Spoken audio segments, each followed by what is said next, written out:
نوح نے اپنے پروردگار کو پکارا اور کہا کہ پروردگار، میرا بیٹا بھی میرے گھر والوں میں ہے، تو اس کو بھی نجات دے، تیرا وعدہ سچا ہے اور تو بہترین حاکم ہے۔ اللہ نے فرمایا کہ اے نوح، وہ تیرے گھر والوں میں نہیں ہے، وہ تو سراسر بد عمل ہے، تو جس چیز کی تم کو حقیقت معلوم نہیں اس کے بارے میں مجھ سے درخواست ہی نہ کرو، اور میں تم کو نصیحت کرتا ہوں کہ نادان نہ بنو۔ نوح نے کہا پروردگار، میں تجھ سے پناہ مانگتا ہوں کہ ایسی چیز کی تجھ سے درخواست کروں جس کی حقیقت مجھے معلوم نہیں،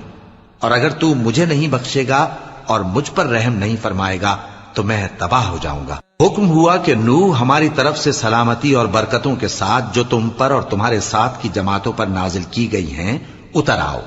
اور کچھ اور جماعتیں ہوں گی جن کو ہم دنیا کے فوائد سے بہرہ مند کریں گے، پھر ان کو ہماری طرف سے عذاب علیم پہنچے گا۔